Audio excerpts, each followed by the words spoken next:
말씀을 같이 읽겠습니다. 하나님의 말씀은 신약성경 마태복음 17장 1절에서 13절까지 말씀입니다. 제가 가진 성경은 신약성경 27쪽, 마태복음 17장 1절부터 13절까지 말씀입니다. 마태복음 17장 1절부터 13절까지 말씀을 저와 함께 교독하도록 하겠습니다. 제가 먼저 17장 1절을 읽습니다.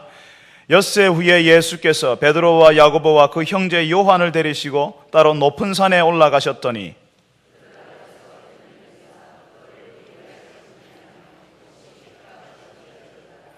그때에 모세와 엘리야가 예수와 더불어 말하는 것이 그들에게 보이거늘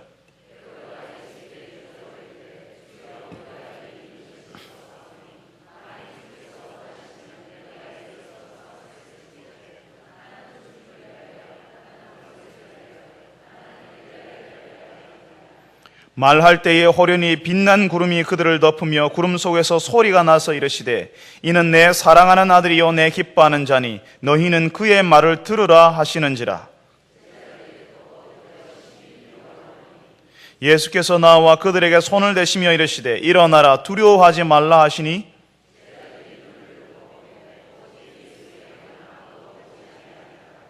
그들이 산에서 내려올 때에 예수께서 명하여 이르시되 인자가 죽은 자 가운데서 살아나기 전에는 본 것을 아무에게도 이르지 말라 하시니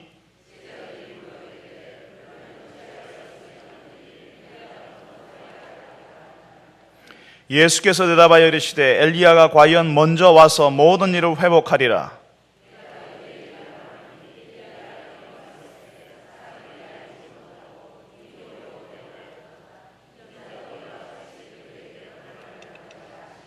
같이 읽습니다. 그제서야 제자들이 예수께서 말씀하신 것이 세례 요한인 줄을 깨달으니라. 아멘. 할렐루야. 찬양대에서 하나님께 찬양을 올려드리겠습니다.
거룩하신 아버지 하나님, 우리가 주의 보좌 앞에 둘러서 찬송하는 머리로 거룩한 옷을 입고 찬송하는 머리로 설 때까지 우리 하나님께서 우리에게 주시는 이 신앙 지키며 이 믿음 지키며 살 수 있도록 도와주시옵소서. 주님, 오늘도 저희들이 주의 말씀 듣기를 원합니다.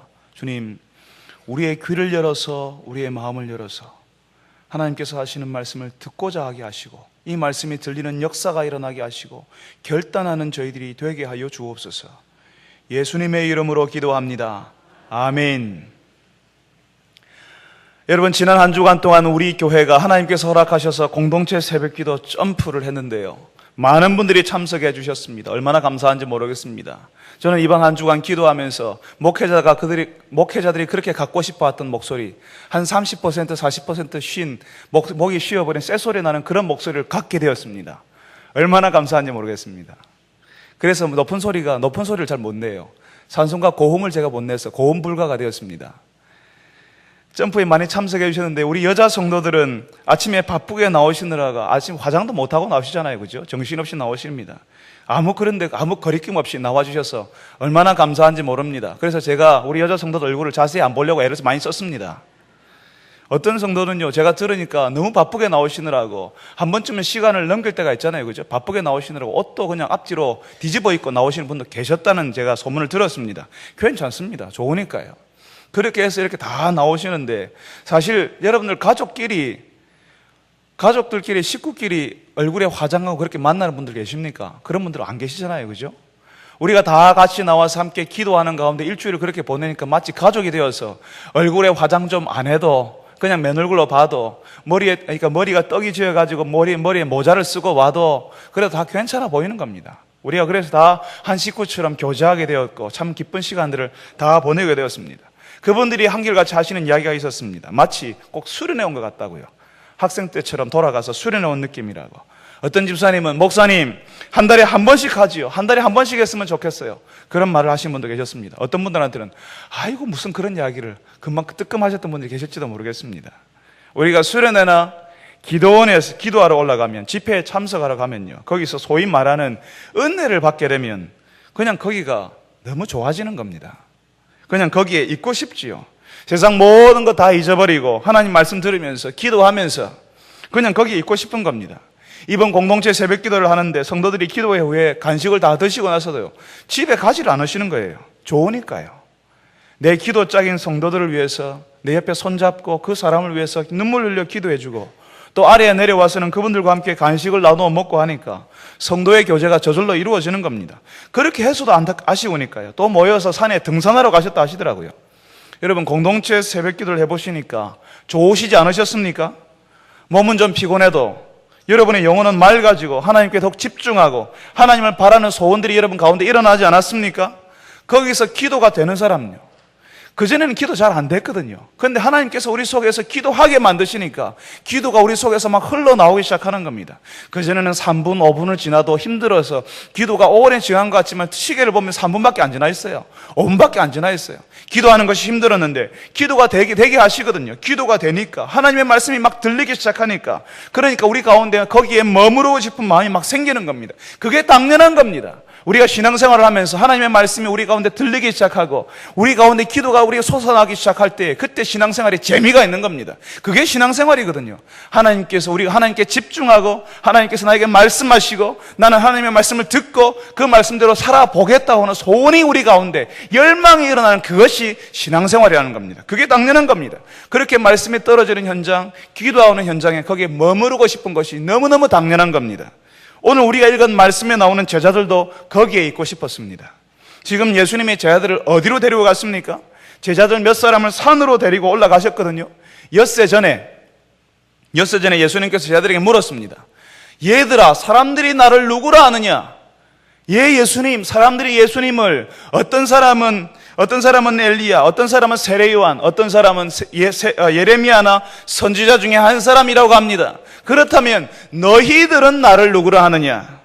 그때 베드로가 뭐라고 합니까? 주는 그리스도시요 살아계신 하나님의 아들이십니다. 그래, 맞다. 네가 그렇게 고백할 수 있는 것은 네가 스스로 한 것이 아니고 하늘에 계신 내 아버지께서 알려주지 않으면 네가 그런 고백을 할 수가 없다라고 이렇게 이야기하십니다. 그렇게 한번 예수님이 누구신지를 알려주고 난 다음에 엿새 후에 예수님의 제자들 중에 베드로와 야고보와 요한만 데리고 산으로 올라가신 것입니다. 여러분, 성경에서 산은요, 여기서 지금 산에 올라갔다고 되어 있는데 성경 구약 성경에서부터 신약 성경에 이르기까지 여기 산이 나오는 것은, 산이라고 하는 것은 보통은 하나님께서 나타나시는 하나님의 임재의 장소였다는 겁니다. 그래서 거룩한 사람들, 영적인 사람들, 기도하는 사람들은 산으로 올라갔습니다. 모세가 하나님의 율법을 받을 때에도 어디로 갔을까요? 들판, 평야가 아니라 시내산으로 갔지요. 엘리야가 대결할 때도 갈멜 산상에서 그렇게 대결합니다. 그래서 그 당시 사람들은 산에 기도하러 많이 갔습니다. 제가 어릴 때도요, 제가 다니던 교회의 목사님이 성도들과 함께 수요 기도회 마치고, 수요 기도회 때 기도 다 했잖아요. 근데 그 기도회 마치고 다시 어디로 가냐면요, 뭘 하냐면요, 산에 기도하러 가는 거예요. 성도들 모아가지고 산 기도하러 가셨습니다. 저도 몇 번 따라간 적이 있었습니다. 캄캄한 밤에 산에 기도하러 올라가는 겁니다. 여러분, 최근에 예수 믿기 시작한 성도들한테는요, 또 최근에 예수 믿고 이제 뭔가 교회 한번 활동에 참여하는 분들한테는, 젊은 청년들한테는 참으로 낯선 광경일 겁니다. 그런데 그 산에 기도하러 올라가는 사람이요, 제가 다녔던 교회 성도들만 있는 것이 아니라 산에 올라가면요, 이쪽 저쪽에서요 바위 붙들고 나무 둥치 붙들고 기도하는 사람들이 많았습니다. 수많은 교회에서 산에 기도하러 올라왔다는 겁니다. 그래서 그 캄캄한 밤에, 사실은 안 보여요, 프레시 다 들고 캄캄한 밤에 이쪽 저쪽에서 쩌렁쩌렁하게 울리는 소리가 있었습니다. 어떤 소리인가 하면요, 주야 하는 소리가 막 이쪽에서 들리고요, 저쪽에서 막 들리는 겁니다. 지금 같으면요, 사람들이 무서워서 산에 안 올라가잖아요. 혹시라도 교회 다니지 않는 사람들이 그런 기도 소리 들으면 혐오감을 느낄까 봐 우리도 스스로 신경 쓰이면서 자제를 합니다. 그렇지만 그때는 그냥 무서운 거 없고요, 바위 틈에서 뭐가 나올까, 나무 둥치를 어떻게 할까, 이런 거 없고요, 그냥 그거 붙잡고 우리 현실을 넘어서기 위해서 기도하는 겁니다. 그리고 주여 하는 그 소리를 들으면 오히려 사람들이 혐오감을 느끼는 것이 아니라 오히려 더 기도할 마음을 가지는 겁니다. 저 사람들은 저렇게 간절하게 기도하는데 나는 뭐 하나고 뭐 하고 있냐 하는 그런 생각이 들어가지고 저도 주여 하며 소리치면서 기도하는 겁니다. 사실 그때는 많은 분들이 그런 식으로 기도했습니다. 산에 있는 굴에서 거기 가서 기도해야 하면 기도되는 줄 알았습니다. 오늘 우리가 읽은 말씀에도 예수님이 제자들을 데리고 산으로 올라가셨습니다. 예수님께서 제자들을 데리고 높은 산에 올라가셨는데요, 거기서 제자들은 정말 기절초풍할 만한 장면을 만납니다. 이미 제자들이 예수님을 하나님의 아들이십니다, 그리스도이십니다, 구원자이십니다, 이 그리스도란 말은 구약에서는 메시아라는 말로 쓰여졌거든요. 그러니까 구원자이십니다, 메시아이십니다, 이런 식으로 고백하고 있잖아요. 그렇지만 그런 고백을 했지만 뭔가 마음속에 찜찜한 구석이 하나 남아 있습니다. 예수님께서 하나님의 아들이다, 맞다라고 했는데, 그렇게 고백했는데 예수님이 뭐라고 하냐면 하나님의 아들이신데 고난받는다고 하시잖아요. 하나님의 아들이신데 죽으신다고 하잖아요. 하나님의 아들인데 고난받는다고 하고 죽는다고 하니까 이제까지 알아왔던 그런 구원자가 아니거든요. 그러니까 마음속에 찜찜한 구석 하나가 있는 겁니다. 하나님의 아들이라고 하는데 고난받는 게 말이 되나? 하나님의 아들이라고 하는데 죽는다는 게 말이 되나? 요즘 젊은 사람들에게 자주 듣는 말로, 유행하는 말로 그럴 수가 있나? 그럴 수가 있냐 하는 겁니다. 그럴 수 있냐 하는 겁니다. 그런데 오늘 예수님께서 제자들 몇 사람 산에 데리고 가서 확실하게 보여주는 겁니다. 마음속에 찜찜한 구석을 가지고 있는, 정말 저분이 하나님의 아들이 맞으신가, 우리가 믿고 따라야 될 구원자 그리스도가 맞으신가 하는 그런 마음을 가지고 따라가는데 확실하게 보여주는 겁니다. 뭐요? 예수님이 누구신지를 보여주는 겁니다. 그 사람들 앞에서 예수님께서 변하시는데요, 그들 앞에서 변형대사라고 이야기합니다. 하늘 영역에 속한 분의 모습으로, 육체의 모습으로 예수님께서 변하시는데 얼굴이 해처럼 빛나고 그 옷이 빛과 같이 휘어지는 것을 보여줍니다. 여러분, 요한계시록을 보세요. 요한계시록에 이제 보좌 앞에서 둘러선 사람들이 마치 예수님처럼 얼굴이 해처럼 빛나면서 그 옷이 빛과 같이 휘어졌다라고 이야기합니다. 나중에 우리가 예수 그리스도와 함께 있을 때, 영원히 함께 있을 때 될 모습으로 지금 예수님이 지금 변형되는 것을 볼 수 있습니다. 그뿐이 아니라 예수님이 지금 누구하고 대화를 하시냐면요, 유대인들이 가장 존경하고 따르는 인물이 있습니다. 그 인물이 이스라엘을 이집트 땅에서 구해낸 구원자 모세를요, 모세 오경을 쓴 사람, 그 모세를 가장 존경하거든요. 그 모세가, 그리고 또 선지자 중에 대표라고 볼 수 있는 인물이 엘리야입니다. 지금 예수님이 누구하고 대화를 하냐면요, 이 모세와 엘리야와 같이 있는 거예요. 이미 영원한 하나님 나라에 있을 것 같았던 생각했던 모세와 엘리야가 지금 이 제자들 눈앞에서 예수님과 이야기하고 있습니다. 그러니까 이 제자들은 지금 예수님이 얼마나 엄청난 분인지를 지금 이 눈으로 목격하고 있는 겁니다. 예수님이 보통 분이 아닌 겁니다. 완전히 눈이 돌아가지요. 제자들이 정말 엄청난 일이 벌어지고 있는 이 현장에, 이 산에 머무르고 싶은 마음이 드는 겁니다. 모세에게서요, 지금 자기 눈앞에, 모세가 지금 눈앞에 있는데 그 옛날 이스라엘이 이집트를 탈출할 때 홍해가 갈라지지 않았습니까? 그 홍해가 갈라지던 일, 광야에 들어섰는데 광야에서 만나가 쏟아지고 반석에서 물이 쏟아지는 이야기를 물어보고 싶은 겁니다. 그때 어땠냐고요? 엘리야에게 바알과 아세라 우상을 섬기던 제사장 850명과 대결할 때 정말 어땠는지 그 사람의 입으로 한번 듣고 싶은 마음이 들었을 겁니다. 그래서 여기에서 예수님과 모세와 엘리야를 바라보면서 이분들의 이야기 들으면서 바로 그 현장에서 아예 거기에 눌러 살고 싶은 마음이 들었을 겁니다. 그래서 베드로가 부탁합니다. 주님, 우리가 여기 있는 것이 좋사오니 초막셋을 짓게 해주십시오. 하나는 예수님을 위해서, 하나는 모세를 위해서, 하나는 엘리야를 위해서 그렇게 하고 싶습니다라고 이야기합니다. 그렇게 하는 소원이 사실은 우리 가운데 다 있어요. 베드로가 이 말을 하는데 이 말이 끝나기도 전에 이 사람들을 더 까무러치게 만드는 놀라운 일이 다시 한번 더 일어납니다. 갑자기 빛이 나는 구름이요, 제자들을 싹 다 덮어버립니다. 하늘에서 구름이 내려와서 제자들을 다 덮어버리고 그 구름 속에서 소리가 나는 겁니다. 뭐라고요? 이는 내 사랑하는 아들이요 내 기뻐하는 자니 너희는 그의 말을 들을지어다. 예수님께서 세례 받으실 때도 하늘에서 음성이 들렸습니다. 똑같은 말씀, 이는 내 사랑하는 자요 기뻐하는 자라고요.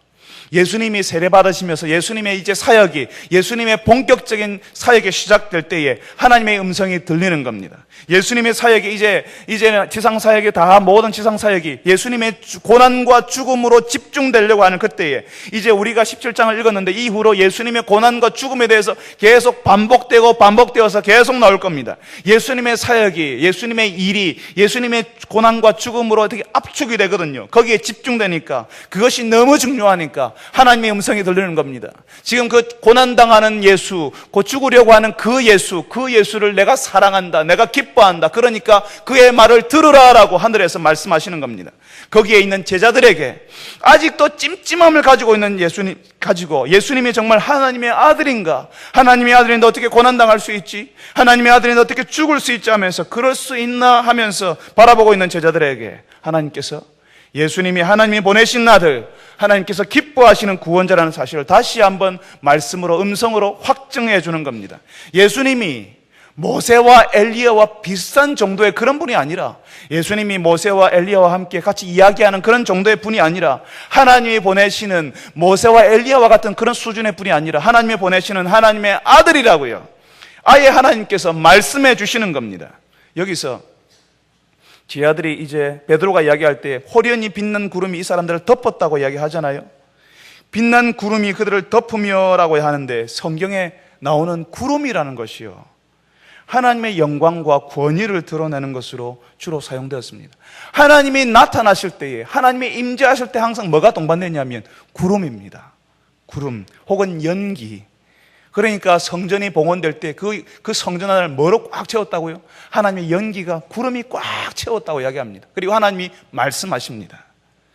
그러니까 구름이 나올 때는요, 성경에서 구약 성경이든 신약 성경이든 구름이 나올 때는요, 하나님의 임재, 하나님의 나타나심이 동반된다는 겁니다. 근데 우리 지난주에 우리 교회에 이단 경계주의를 하면서 우리 황효섭 간사님이 신천지에서 뭐 그런다면서요, 신천지 종말론을 설명하시면서 예수님이 구름을 타고 오신다고 성경에 나와 있는데 신천지에서 그렇게 가르친다면서요. 아니, 구름이 수증기인데 어떻게 사람이 거기에 머무를 수도 없고 설 수도 없는데 어떻게 구름을 타고 오실 수 있냐고, 그렇게 성도들을 딱 한번 탁 밀치고 흔들면서 요즘 사람들이 혹할 만한 방식으로 21세기의 언어로 그 사람들에게 가르쳐준다면서, 그거는 그게 아니고 하면서 이제 그 교주 이만희하고 연결시켜가지고 그런 식으로 이야기한다면서요.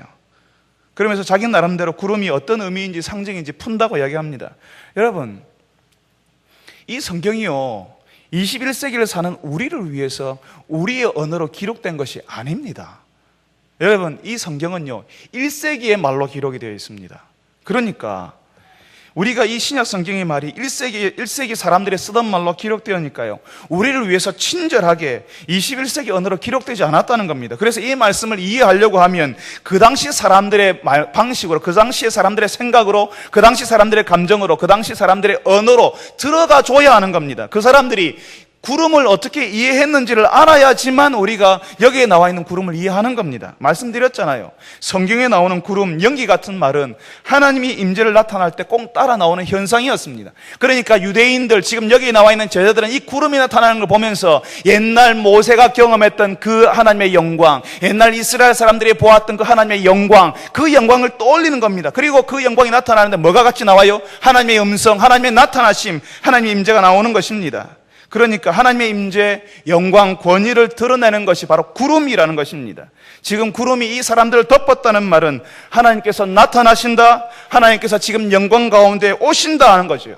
예수님께서 구름을 타고 오신다고 이야기하잖아요. 예수님께서 구름을 타고 오신다, 마치 손오공이 구름을 타고 이리저리 다닌다는 그런 말이 아니라 영광 가운데 나타나실 것이라는 그 당시 사람들의 표현 방식이었다는 겁니다. 이단들이요, 신천지에 속한 사람이든 어떤 이단이든 이런 역사적인 문명이나 그 당시 언어를 알지 못해요. 그러니까 자기 마음대로 푸는데 그 자기 마음대로 푸는 그게 우리한테 더 솔직하게 와닿아가지고 어이구 그렇네라고 넘어가는 겁니다. 참 웃기는 이야기입니다. 1세기 언어는 1세기 사람들에게 쓰여졌던 그 언어를 우리가 그쪽으로 들어가서 우리의 안경을 벗어버리고, 우리가 쓰고 있는 21세기의 안경을 벗어버리고 1세기의 안경을 쓰고 성경을 들여다봐야지만 잘 보이는 겁니다. 그런데 21세기 안경을 쓰고 들여다보니까 안 보이잖아요. 이해 안 되잖아요. 그러니까 성경 말씀을 비틀어 가지고 우리에게 들으라고 가르쳐주는 것이 이단의 방식인 것입니다. 여러분, 구름이 이 사람들을 덮었다는 것은 하나님의 영광이 이 사람들 가운데 나타났다는 것이고 하나님의 임재가 그 가운데 드러났다는 것입니다. 하나님께서 구름 속에서 말씀하실 때에, 그때에 우리가 지금 주목해야 되는 것은 제자들이 어떻게 했냐는 겁니다. 제자들이 지금 뭐 하고 있습니까? 하나님께서 영광과 권위 가운데 말씀하시니까, 하나님의 임재가 나타나니까 제자들이 어떻게 하냐고요.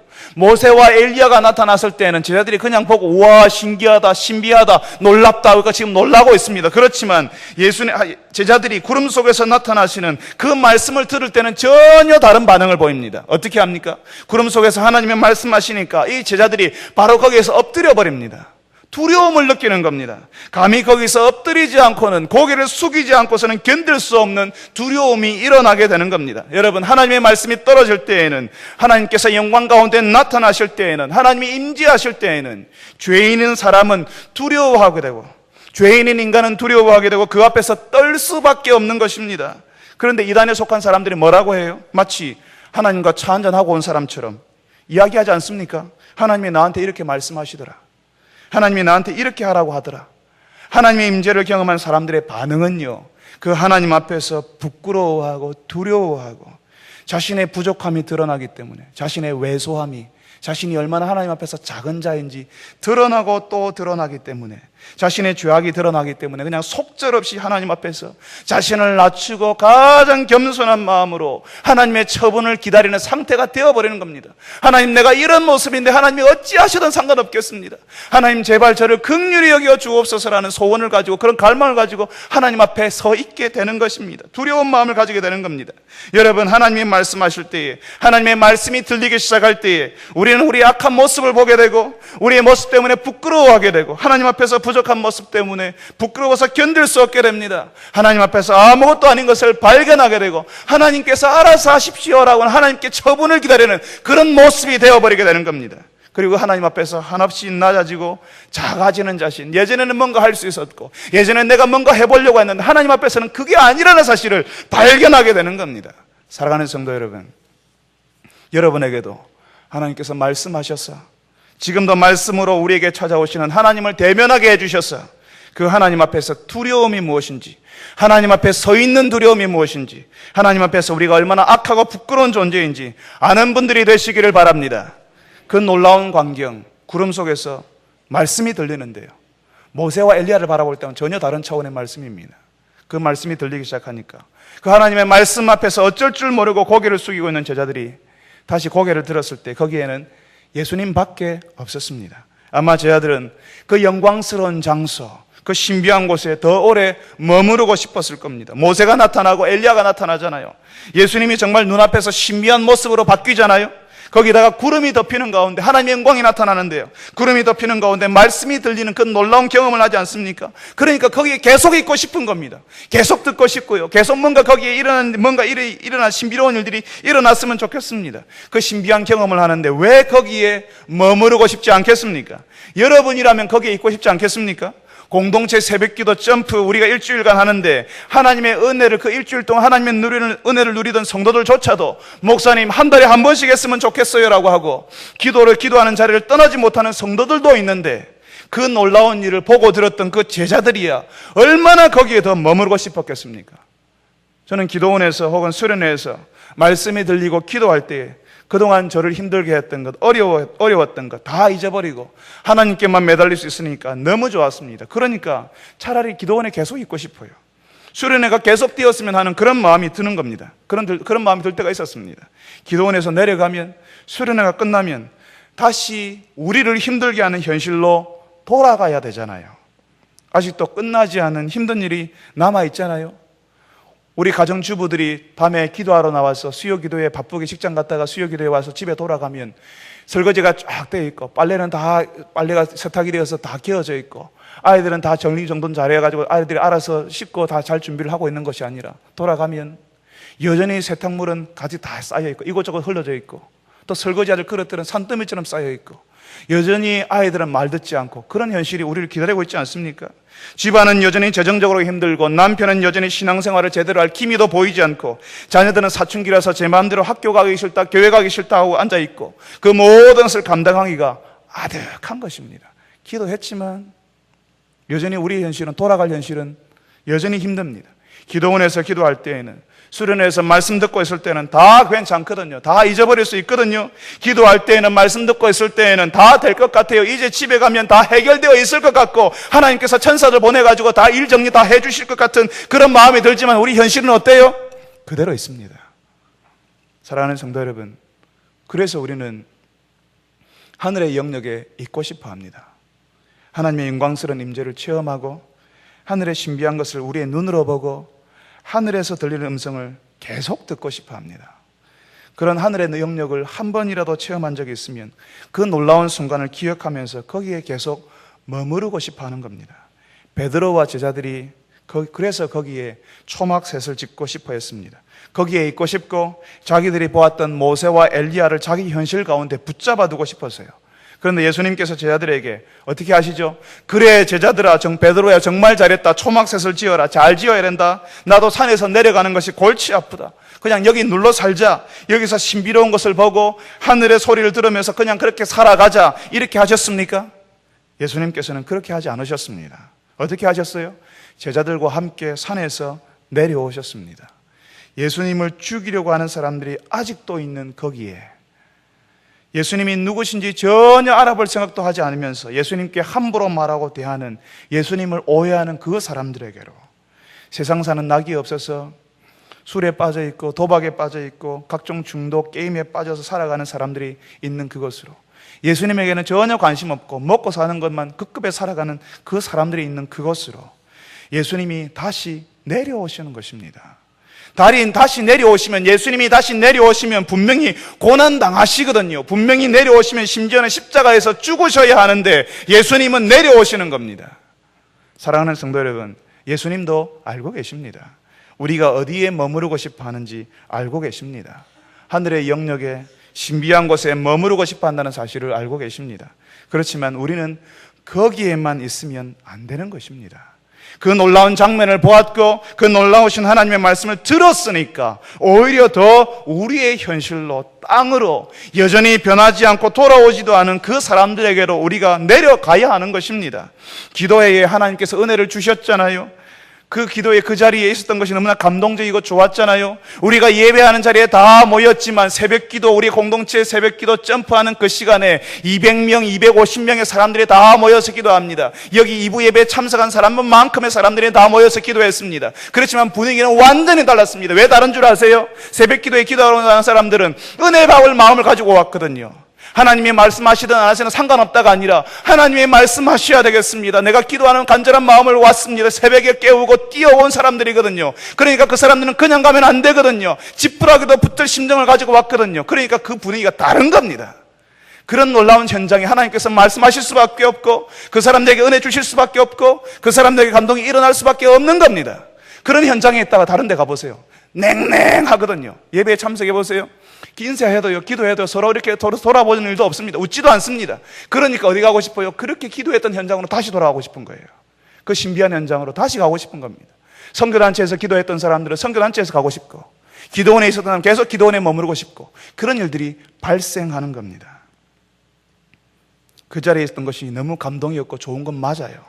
그러니까 거기에 계속 있는 것이 아니라 거기에 없었던 사람들에게, 아직 하나님께로 돌아오지 않은 남편에게, 아내에게, 자녀들에게, 이웃들과 동료들에게 가야 하는 것입니다.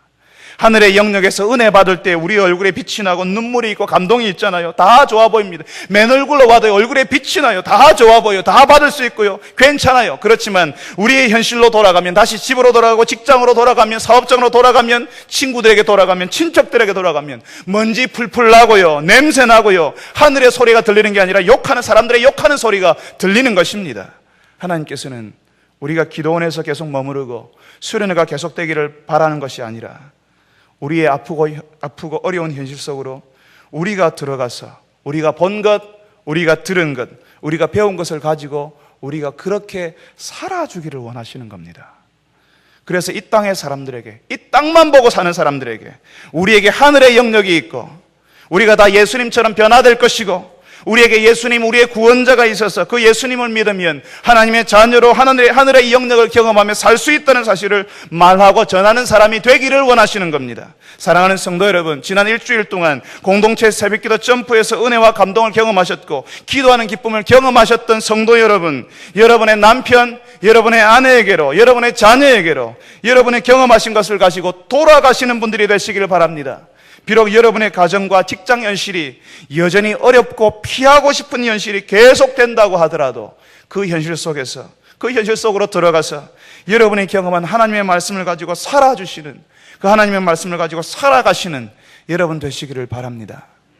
예수님과 함께 산에서 내려오는 제자들은요, 이제 현실 속으로 들어가야 되잖아요. 먼지 풀풀 나는 현실, 그 신비로운 경험이 아니라 이제는 정말 힘들고 어렵고 배고프고 목마른 그런 현실 속으로 다시 돌아가야 되는데, 그 현실로 들어가기 전에 자기들이 가지고 있었던 마음의 찜찜한 구석 하나, 뭔가 걸림이 되는, 뭔가 시원하게 뽑아내야 되는 가시 같은 그 궁금증 하나를 예수님께 이야기합니다.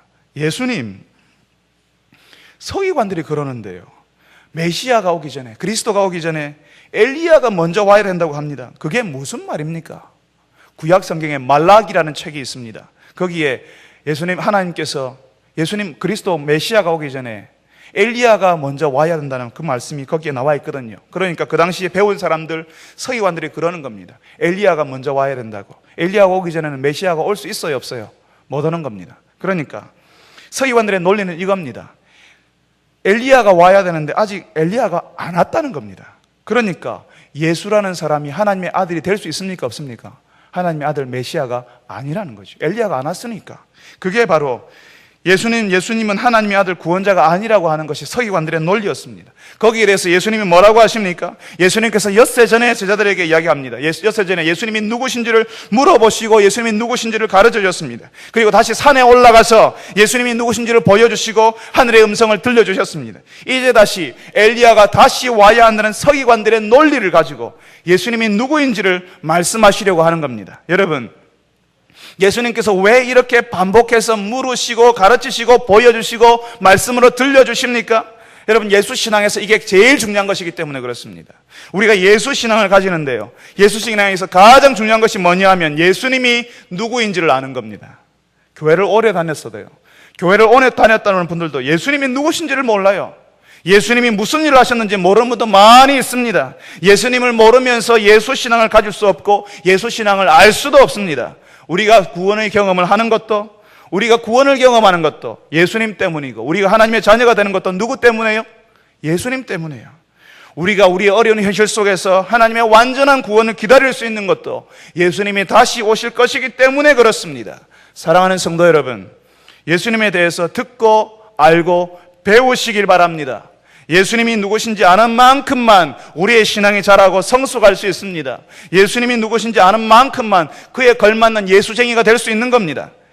요만큼 알면요, 요만큼만 하는 신앙인이 됩니다. 그렇지만 이만큼 알면요, 이만한 성도가 되는 겁니다. 예수님을 모르고서는 신앙생활 아무것도 안 됩니다.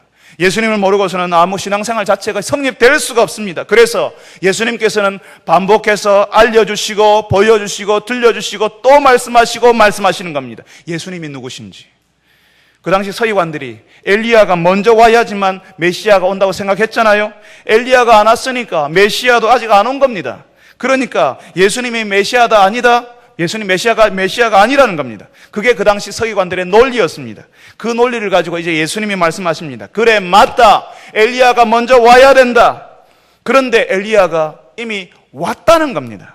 그런데 사람들이 모르고 있는 거지요. 자기 마음대로 그 엘리야를 마음대로 해버렸다는 겁니다. 그러니까 제 아들이 그 먼저 왔다는 엘리야가 바로 세례 요한을 말씀하시는구나라고 알아듣기 시작했습니다. 그러니까 예수님 앞에 보내실 엘리야와 같은 사람, 예수님의 길을 평탄하게 하고 먼저 준비해 주는 사람이 바로 세례 요한이었다는 겁니다. 그 엘리야가 먼저 왔다면 예수님은 누구란 말입니까? 엘리야가 왔으니까 예수님이 바로 하나님이 보내실 구원자, 하나님께서 보내시겠다고 약속하신 하나님의 아들이라는 사실을 서기관들의 논리를 통해서 예수님이 다시 제자들에게 가르쳐 주시는 겁니다. 서기관들이 알고 있는 대로 엘리야가 먼저 오고 그 다음에 구원자가 오시는 것이 맞습니다. 그런데 서기관들이 모르는 게 있었다는 거죠. 그게 바로 이미 온다고 한 엘리야가 이미 왔다는 겁니다. 그 사람이 바로 세례 요한이라는 겁니다. 그러니까 예수님이 바로 엘리야가 왔으니까 그 다음에 오신 분 예수님이 바로 오시기로 한 구원자라고요. 그런데 어떤 구원자? 구원자는 어떤 구원자? 서기관들이 정말 상상하지도 서기관들은 전혀 몰랐던 구원자. 그것은 바로 고난받는 구원자, 우리의 먼지 풀풀 나는 현실 속에 들어오셔서 우리와 함께 지내시면서 우리처럼 힘든 일을 경험하고 우리의 죄를 위해서 십자가에서 죽으시는 그런 구원자라는 것입니다. 엘리야가 이미 왔을 때 사람들이 알지 못하고 임의로 대우하였도다. 인자도 이와 같이 그들에게 고난을 받으리라. 사랑하는 성도 여러분, 우리가 알고 믿는 예수님은 고난받으시는 구원자이십니다. 저 하늘의 영역에 속해서 하늘의 보좌에 앉으셔서 사람들이 얼마나 힘든지 한번 보자, 한번 그것을 힘드네 어렵네 하면서 멀리 계신 그런 구원자가 아니라 우리 속에서 우리가 고난받는 현장에 같이 들어오셔서 우리의 고난을 이해하시는 그런 구원자라는 것입니다. 우리가 신비로운 곳에 머무르기 원하고 하늘의 영역에 계속 있기를 원하지만 우리는 그렇지만 우리의 구원자 예수님께서는 우리의 고난받는 현실 속에 오셔서 우리와 함께 계시고 우리의 어려운 현실 속에서 우리를 살려주시고 회복해주시고 우리를 고쳐주시는 구원자이신 것입니다. 그래서 우리는 예수님이 그런 구원자이시기 때문에 여전히 술 마시고 가정을 돌보지 않는 그 남편 섬기면서 예수님의 이름으로 기도하는 것입니다. 여전히 세상을 마치 다 아는 것처럼 돌아다니며 영적으로 방황하는 그 자녀들 너무너무 힘들지만 품어주고 예수님의 이름으로 우리가 기도하는 것입니다. 어느 날 우리가 원하지 않는 질병을 만나고 재난을 만났을 때에 그 이해할 수 없는 고난의 자리에 우리를 홀로 두시는 것이 아니라 우리를 찾아오셔서 우리를 위로하시는 구원자이시기 때문에 우리가 그런 고난의 현실을 만날 때에 우리가 예수님의 이름으로 기도하는 것입니다. 사랑하는 성도 여러분, 우리에게 찾아오시는 예수님은 하늘의 영역에만 계시는 분이 아니고 신비로운 곳에만 머무르는 분이 아니라 우리의 아픈 현실에 찾아오시는 구원자라는 사실을 알고 믿으시기 바랍니다. 이 예수님처럼 우리도 신비로운 곳에 머무르고 싶어도 다시 현실 속에 들어가서 그 현실을 치유하고 회복을 경험하는 예수님의 사람으로 살아가시는 여러분 다 되시기를 바랍니다. 우리 같이 한번 기도합시다. 우리 한번 기도할 때에 하나님께서 분명히 우리가 영적인 경험을 하기를 원하십니다. 우리에게 영적인 경험하게 만드십니다. 그렇지만 그 신비로운 자리, 하늘의 영역에만 머무르는 것을 원하시지 않습니다. 우리의 아픈 현실 속으로 우리가 들어가기를 원하십니다. 우리 같이 한번 기도합시다. 하나님, 결단합시다. 하나님, 내가 우리를 힘들게 하는 그 현실 가운데 아픈 현실 속으로 들어갈 수 있게 하여 주옵소서. 불신 남편, 방황하는 자녀들, 마음에 맞지 않는 사랑방 식구들, 전도의 회원들, 금방 해결되지 않는 직장과 사업장으로 골치 아픈 진로 결정 선택 속으로 내가 들어갈 수 있게 하여 주시옵소서. 거기서 예수님과 함께하는 체험을 할 수 있도록 도와주시옵소서. 하나님께서 말씀하시며 나와 동행하시는 내 고난의 현장에 들어오시는 하나님을, 예수님을 체험하게 하여 주옵소서. 그 구원자 믿고 따라가게 하여 주옵소서라고 우리 다 같이 한번 한 목소리로 기도하겠습니다. 거룩하신 아버지 하나님, 예수님께서 우리에게 찾아오시는 구원자이심을 믿습니다. 주님이여, 우리의 신비로 우리가 신비로운 현장에 머무르기를 원하고 고난의 현장에 머무르기를 원하지만 주님이여, 우리에게 찾아와 주셔서 우리가 주님의 그 현장에 머무르 있는 것이 아니라 우리의 아픈 현실로, 힘들어하는 현실로 들어갈 수 있게 주님 도와주시옵소서. 아버지 하나님께서 우리 가운데 찾아오셔서 우리가 살아나게 하시고 일어나게 하시고 주님 앞에서 회복되는 역사가 일어나게 하여 주옵소서. 주님이여, 우리가 신비로운 곳에만 머무르는 것이 아니라 하늘의 영역에서 은혜 받고 기뻐하며 거기에 있기만 하는 것이 아니라 주님이여, 우리의 아픈 현실로, 우리의 불신 남편에게로, 방황하는 자녀들에게로, 우리의 주님의 불신 친구들에게로, 이웃들에게로, 동료들에게로 돌아가며 그곳에서 예수와 함께 지내는 주의 백성들, 고난받는 주의 사람들이 다 되게 하여 주시옵소서. 거룩하신 아버지 하나님, 우리가 신비로운 곳에 하나님의 은혜를 누리면서 감동받으면서 눈물을 흘리면서 여기에 계속 있고 싶지만 주님, 예수님께서 그러하셨던 것처럼 우리도 우리의 아픈 현실로 돌아갈 수 있게 하여 주옵소서. 우리의 불신 남편에게로, 방황하는 자녀에게도, 여전히 풀리지 않는 인생의 여러 가지 문제들 속으로 우리가 들어갈 수 있게 하여 주옵소서. 우리가 그 속으로 들어갈 수 있는 담대함을 허락하여 주옵소서. 용기를 주옵소서. 능력 주옵소서. 주님에게 주시는 감동을 가지고 우리에게 고난받으러 오신 그 고난의 구원자 예수님과 함께 그 현실 속으로, 아픈 현실 속으로 뛰어들어갈 수 있는 저희들이 되게 하여 주옵소서. 그리하여서 우리를 살리시고 우리의 가정을 살리시고 우리의 직장과 사업장을 살려내시는 그 하나님의 능력을 체험하는 주의 백성들이 되게 하여 주옵소서. 예수님의 이름으로 기도합니다. 아멘. 우리 같이 찬송합니다. 찬송가 447장입니다. 찬송가 447장 부르시면서 준비하신 대로 하나님 앞에 예물을 드리겠습니다.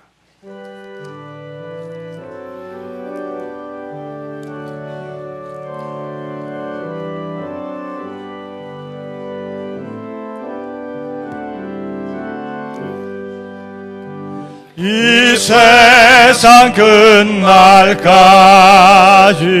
주 섬겨 살리 내